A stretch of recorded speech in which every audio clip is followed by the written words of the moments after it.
A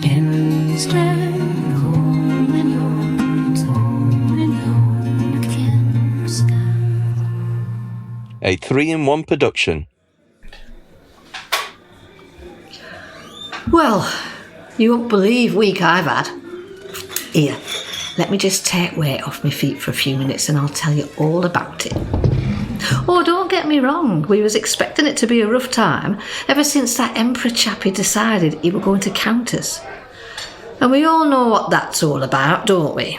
Once he knows how many there are of us, he'll know where to find us when it comes to sending the tax collectors round. Typical of governments, I'd say. We do all work and then they steal it off us for their own ends. No, we knew we was going to be busy because everyone had to go back to their family's hometown to make the counting easier. So there'd be droves of them coming here to Bethlehem, loads of David's descendants turning up at their ancestral home. And what's more, some of our best helpers were going to have to go off to their family's hometown and leave us short-handed. Still, Eli and I, Eli's my husband by the way, well, we'd done best we could to make all the arrangements, got some extra help from some regulars who were staying in town and rolled our sleeves up ready for rush. And boy, did we get a rush. Every day, more and more people turned up, and if they weren't looking for somewhere to stay, it was an hot meal and a drink or two. I'll tell you, after a couple of days, we hadn't even got a cupboard that we could put anyone to sleep in. And there were only 2 choices on the food front: take it or leave it. Eli knew that we was full and all, so it came as a bit of a surprise when he popped his head round the kitchen door when I was stirring fish stew and said, "I've given them the stable, you'll have to sort it." Well, I can tell you I wasn't none too pleased with that. I gave stirring over to Miriam, shoemaker's daughter, and went after him. "So what?" I says. "You'll see," says he. "It's woman's work." Oh, that really got me going. "If you think I'm going to clean out that stable just so some Johnny-come-lately ne'er-do-wells can sleep in it," I started. He cut me off. "Go and look, then you'll understand," he said. Well, the way he said it and the look on his face showed me he was serious, deadly serious. So I went and looked for myself. And what I saw were a young woman, no more than a slip of a girl, about to give birth to her baby. From the look on her face and that of her husband's, it were going to be their first. That's what Eli meant by it being woman's work. So I sent for a couple of others who knew about this sort of thing and got on with the woman's work. In no time at all, we had a fine baby boy and a new mother wondering what was going to become of him. And that's when chaos started. We'd barely got a pair of them cleaned up and baby wrapped up in linen bands when, outside door at the stable opened. Peeping round it came a face that took in scene and disappeared again. I recognised Ned, shepherd boy, and heard his voice outside saying, "It's here. This is place." I shouted, "Ned, this is no place for you at the moment. Go and see Eli and ask him to give you a drink." Well, I'd barely finished speaking when the door was opened again, and this time it were opened wide. I could see Ned again and realised that, there were more of his mob with him. I think it was the whole lot of them who should have been out guarding flocks on hillside. Now that really made me worried, as if some great danger had befallen them and they'd come into town for safety. Ned must have seen how worried I was, because, he spoke to put my mind at ease.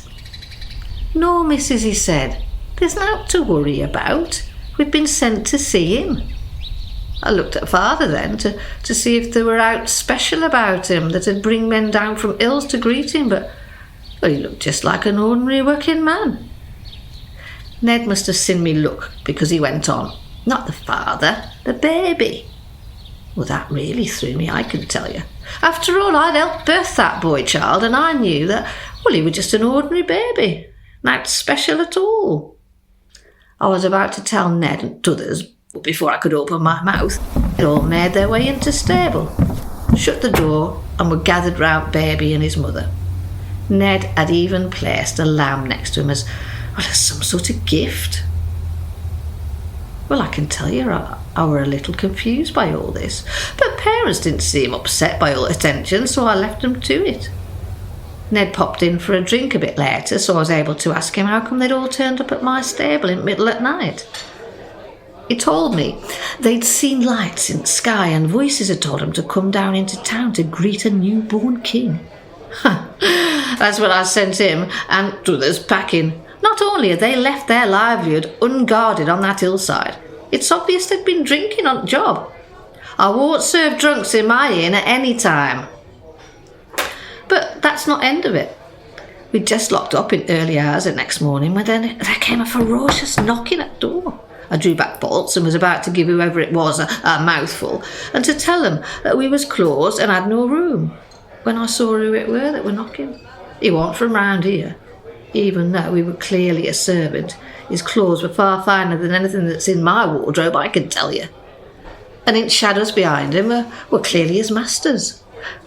Riding on camels. Yes, camels. You don't see many of them in this part of the world, I can tell you. Well, before I could open my mouth, servant bloke asked me all polite and formal like where they could find baby, because they'd been guided to this place.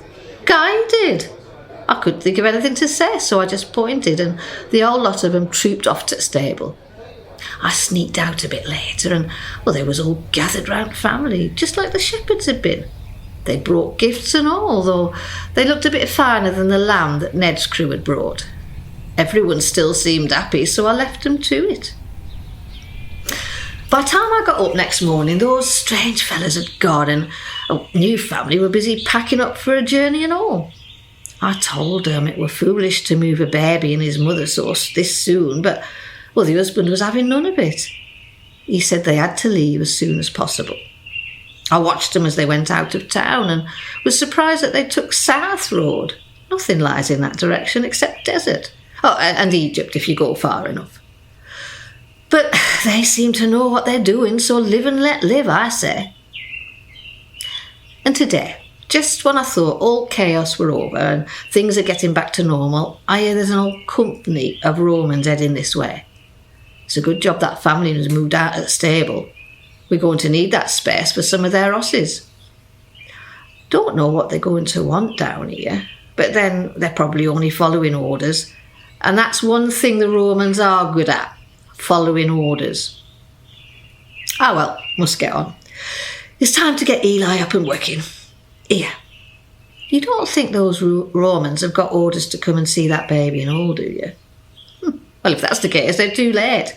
They'll have to wait a long time before he's back in this neck of the woods, I'd say. Could be years before they can carry out any orders they've got regarding that little boy.